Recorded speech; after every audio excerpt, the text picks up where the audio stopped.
Après notre réunion de famille, j'ai vérifié mon compte. Il avait été vidé. Mon beau-frère a ricané, on n'en avait plus besoin que toi. Tremblant, j'ai attrapé mon sac. Alors, ça ne vous dérangera pas ce qui va suivre. Il riait encore quand un grand fracas secoua la maison. La porte s'ouvrit brusquement. Tu vas vraiment faire tout un drame pour ça?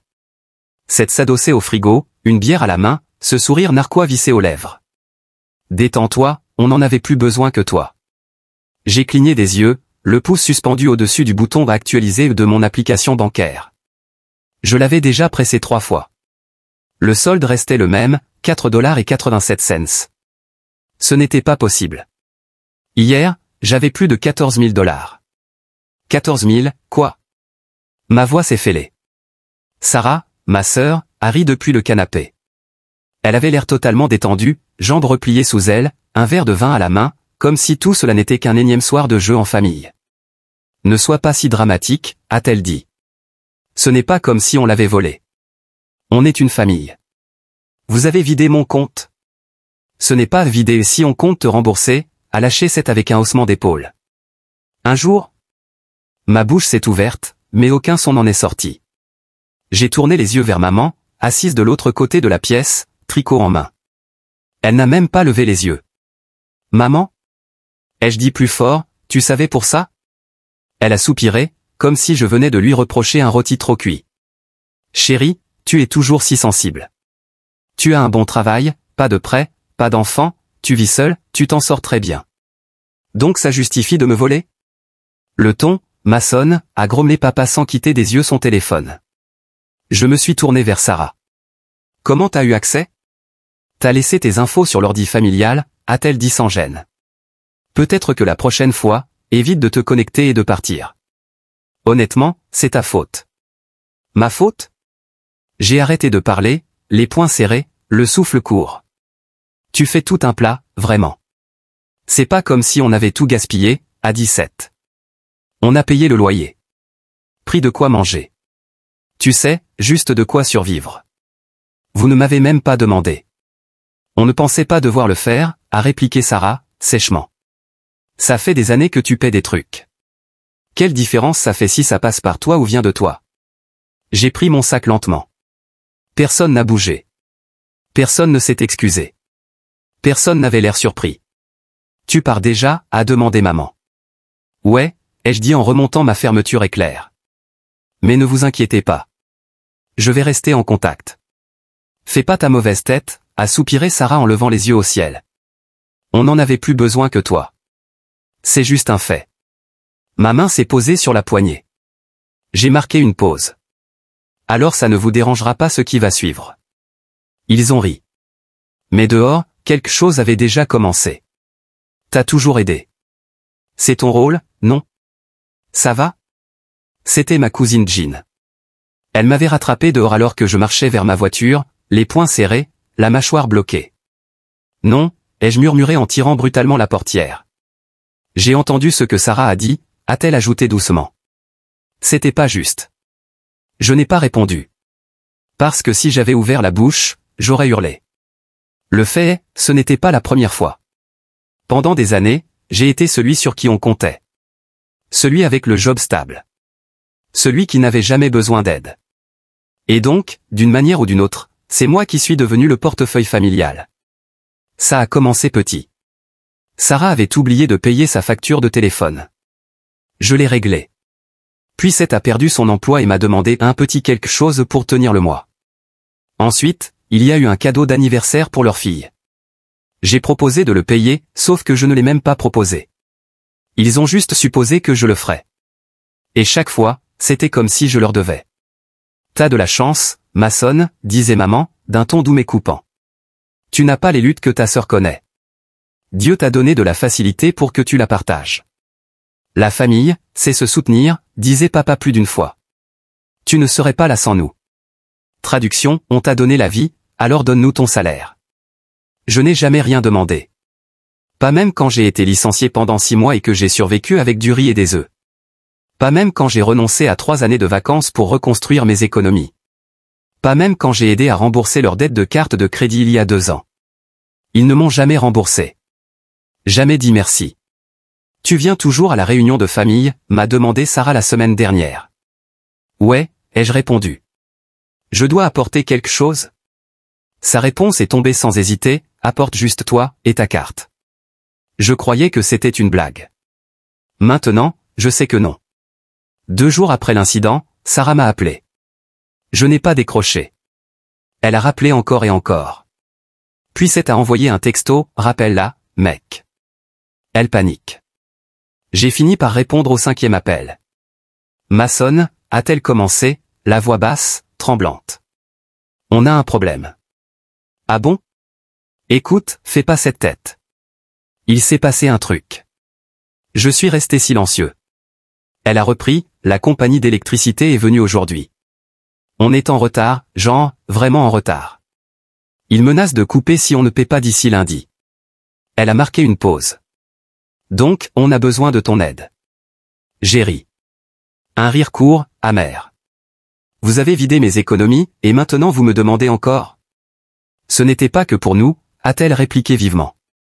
On en a aussi utilisé une partie pour aider maman et papa. La voiture de papa est tombée en panne le mois dernier. Je n'ai rien su. Parce que tu dis toujours non quand ce n'est pas une urgence, a lancé Sarah. Sarah, ai-je dit d'un ton sec, ce n'est pas juste tordu, c'est criminel. Tu dramatises, a-t-elle répondu. C'est la famille. Tu ne m'as rien demandé. On pensait pas que ça te dérangerait. T'as toujours aidé. C'est à ça que tu sers, non? Et voilà. C'était là. C'est à ça que tu sers. Cette nuit-là, je n'ai pas pu dormir. J'ai repassé en boucle chaque moment des 5 dernières années. Les services rendus, les petits virements, la façon dont maman disait toujours t'es le solide de la famille, la manière dont Sarah levait les yeux au ciel dès que j'hésitais une seule seconde. Ils ne m'ont jamais vu comme un frère, un fils, une personne. Juste, une ressource. 3 jours plus tard, maman a appelé. Il faut qu'on parle. Elle ne m'a pas demandé comment j'allais. Elle ne m'a pas parlé de mon travail. Elle n'a même pas mentionné l'argent disparu. On organise un dîner de famille. Juste nous. Viens ce soir. J'ai eu un mauvais pressentiment. C'est pourquoi exactement, maman? Elle a baissé la voix. Tu as causé beaucoup de tensions. Moi, j'ai causé des tensions? J'y suis allé quand même. Une partie de moi voulait des réponses. Une autre voulait voir s'ils allaient au moins faire semblant d'être désolés. Ils ne l'ont pas fait. Quand je suis arrivé, Sarah était déjà là, bras croisés. Seth était à côté d'elle, l'air ennuyé. Maman était dans la cuisine. Papa feuilletait le courrier comme si de rien n'était. Bon, a commencé Sarah alors que je m'asseyais, on va faire les adultes ou pas? Ça dépend, ai-je répondu. Vous êtes prêt à avouer un vol qualifié? Elle a soufflé. Mon Dieu, tu fais tellement ton cinéma. Ce n'était pas du vol. C'était de l'argent familial. T'as toujours aidé. On en avait besoin. C'est à hocher la tête. T'en avais assez. Alors pourquoi ce drame? Je n'ai jamais donné mon accord.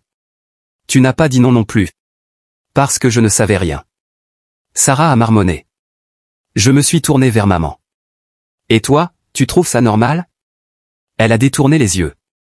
On était tous d'accord. T'as toujours été celui qui gérait. Personne n'a même pensé à te demander.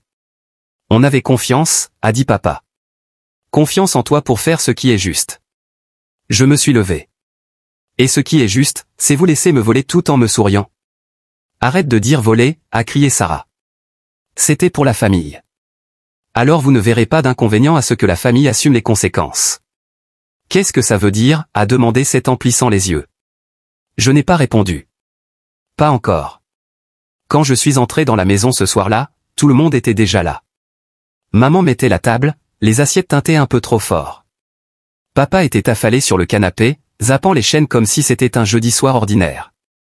Sarah se tenait près de la fenêtre, les bras croisés, la mâchoire tendue. Seth était vautré au bout de la table comme s'il allait regarder un match, pas faire face aux conséquences d'avoir vidé les économies de quelqu'un. Ah ben tiens, regarde qui se pointe, a lancé Sarah d'un ton sec. J'ai posé mon sac près de la porte sans un mot. Qu'on en finisse, ai-je murmuré. Parfait, a souri Seth. Peut-être qu'on pourra enfin arrêter de faire semblant que t'as été volé. J'ai été volé, ai-je dit en m'asseyant. C'était le signal. Maman a raclé sa gorge. Mason, on sait que tu es en colère. Mais tu dois comprendre. On galérait. On n'avait pas d'autres options. Sarah et Seth, ils étaient en train de couler. Et toi, a ajouté papa, t'as toujours été celui sur qui on pouvait compter. Vous n'avez pas demandé, ai-je dit, le ton glacé. Vous avez pris. Ça, ce n'est pas de la famille. C'est du vol. Sarah a levé les yeux au ciel. Tu dramatises à mort. On n'a pas dépensé ça en conneries. On l'a utilisé là où il fallait. Non. J'ai plongé ma main dans mon sac, sorti une feuille imprimée et l'ai claquée sur la table. $1,72 pour du maquillage. $900 en plat à emporter. 2003 cents pour rembourser ton crédit auto. Seth ne pensait pas que je vérifierais. Seth s'est penché en avant, le visage dur. Tu as fouillé nos comptes? Oh, j'ai fait bien plus que ça. J'ai ouvert mon ordinateur portable. L'écran s'est allumé avec un tableau parfaitement codé en couleurs. Chaque dépense. Chaque virement. Tout traçable. J'ai tout compilé. J'ai déposé un signalement pour fraude. Et devine quoi? Ils m'ont recontacté. Les yeux de Sarah se sont écarquillés. Tu ne l'as pas fait. Je l'ai fait. Tu as appelé la police? A-t-elle hurlé. Je me suis tourné vers maman. Tu crois toujours que c'est juste une affaire de famille? C'est de la folie, a claqué papa. Tu veux envoyer ta propre sœur en prison. Vous vous y êtes envoyé tout seul. Puis on a frappé. 3 coups lourds et fermes contre la porte. Sarah est devenue livide. Seth s'est levé trop vite. Maman a reculé, la main sur la bouche. Papa s'est figé. Ouvrez, a hurlé une voix. Brigade des crimes financiers. Toc, toc, toc. Seth s'est tourné vers moi, la voix basse. Mason, dis-moi que tu plaisantes. J'ai ouvert la porte. 3 agents sont entrés, vestes marquées de lettres en gras. L'un tenait un bloc-notes, le deuxième une tablette, le troisième observait la pièce. Vous êtes Mason Carvey? Oui. Merci pour votre coopération. On prend le relais. Maman s'est couvert la bouche. Sarah s'est affaissée sur une chaise comme si ses jambes l'avaient lâchée. Seth restait debout, bouche bée. L'un des agents s'est tourné vers eux. Vous êtes identifiés comme partie concernée dans une enquête ouverte pour fraude financière et usurpation d'identité. Usurpation d'identité, a crié maman. C'est notre fils. L'agent n'a pas scié. Les liens familiaux ne rendent pas une activité illégale légale, madame. On n'a rien volé, a pleuré Sarah. On avait le droit. Il nous a toujours aidés. Il a toujours... Penser qu'on a droit à l'argent de quelqu'un ne le rend pas à vous, a dit calmement un autre agent. Veuillez rester assis, s'il vous plaît. Je suis simplement resté en arrière, et j'ai regardé. Pour la première fois de ma vie, ils ne m'ont pas interrompu, ne se sont pas moqués, n'ont pas ri. Maman s'est tournée vers moi, la voix tremblante, les yeux déjà remplis de larmes. Mason, s'il te plaît, on ne voulait pas te blesser. On était juste désespérés. T'as toujours été le plus fort. Le seul sur qui on pouvait compter. Je l'ai regardé droit dans les yeux. Tu ne pleures pas maintenant. Elle s'est couverte la bouche et a éclaté en sanglots. Sarah a essayé de parler, mais aucun mot n'est sorti. Seth avait l'air prêt à s'enfuir, mais il s'est rassis sous le regard de l'agent. Tu veux parler de ce que c'est, une famille, ai-je dit en avançant d'un pas, c'est la confiance. C'est le respect. C'est demander, pas supposer. C'est pas voler. C'est pas rire pendant que vous me videz. Ils n'ont rien dit. J'ai ramassé mon sac sur le sol et me suis tourné vers l'agent principal. Je serai dehors.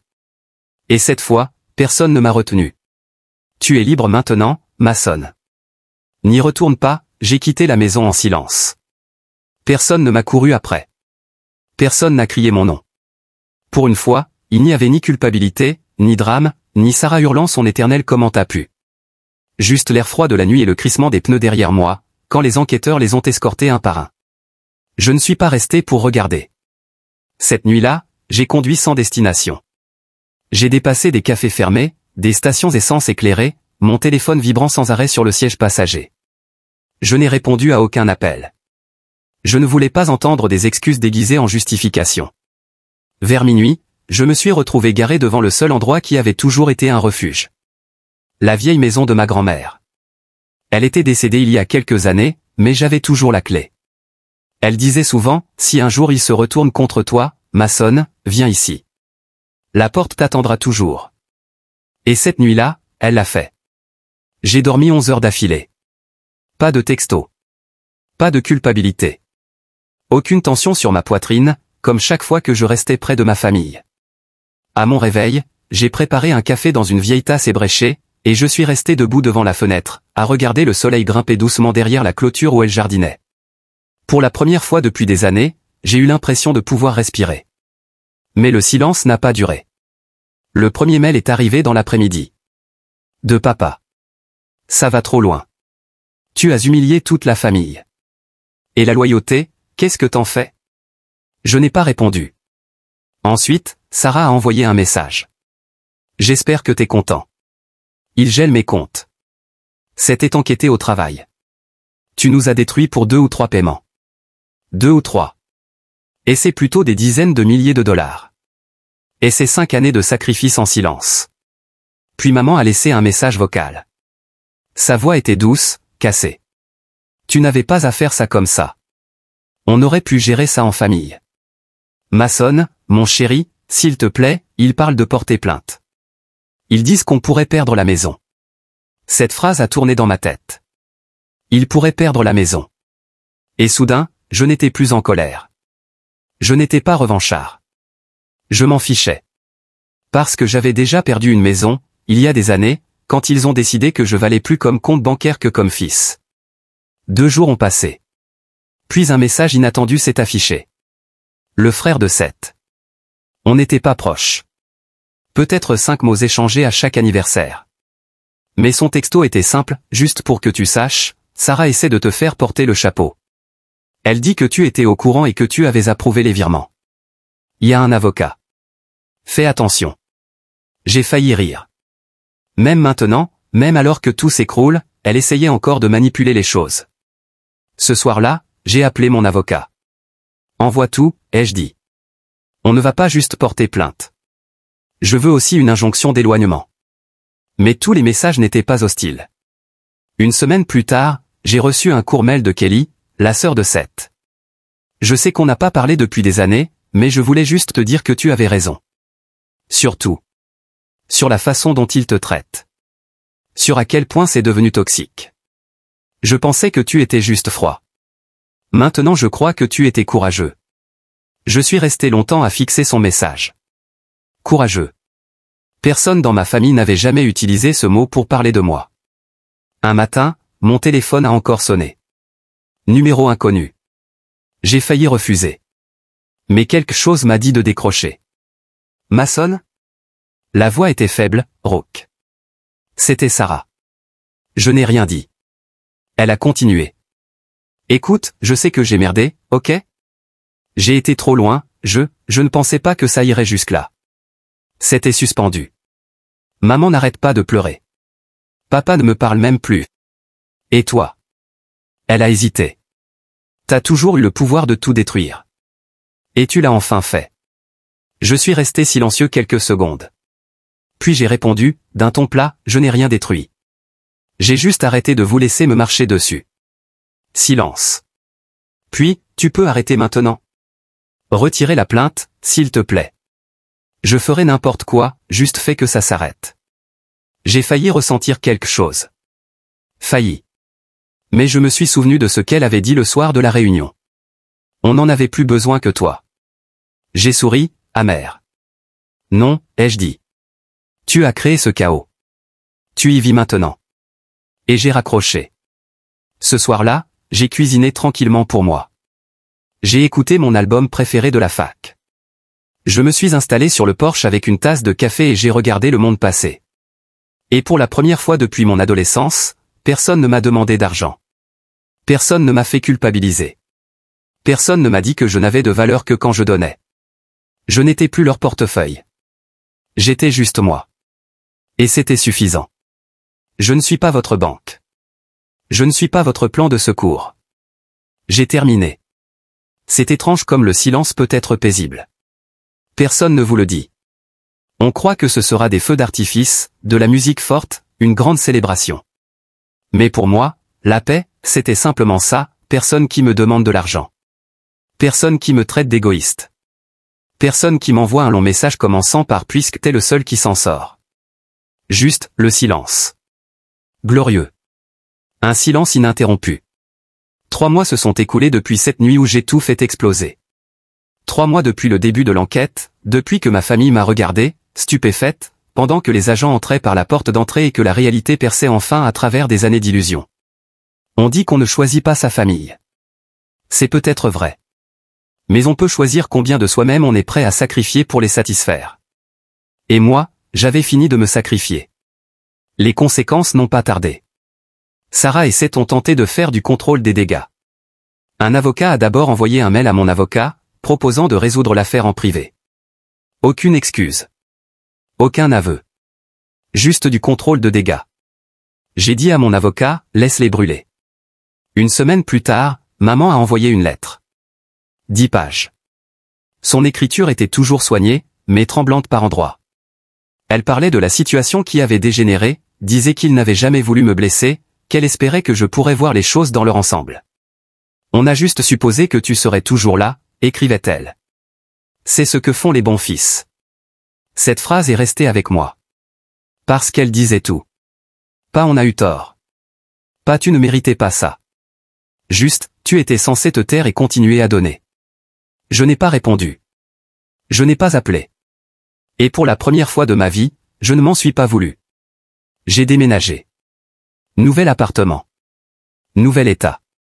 Fini les visites surprises de parents. Fini les apparitions inattendues de Sarah. J'ai même changé de numéro. Mon patron, remarquant à quel point j'étais concentré, m'a proposé une promotion. Je l'ai accepté. C'est fou comme on travaille mieux quand on n'est plus en train de jongler en secret avec les mensualités de voiture de sa sœur et les factures impayées d'électricité de sa mère. Je dors mieux maintenant. Je mange mieux. Je respire mieux. Parce que je ne porte plus sur mes épaules 4 personnes incapables de dire merci. Puis, un matin, une lettre est arrivée. Pas d'adresse d'expéditeur. À l'intérieur, un chèque de 1200 $ et une note manuscrite. Je l'ai quitté. Tu avais raison. J'avais peur. Mais voir ce que tu as fait, ça m'a donné le courage de partir moi aussi. Ceci est pour tout ce que tu as payé. Ellie. Pour la tablette, le loyer, les vêtements. Je sais que Seth ne t'a jamais remercié. Mais moi, je le fais. Merci d'avoir été l'exemple dont j'avais besoin.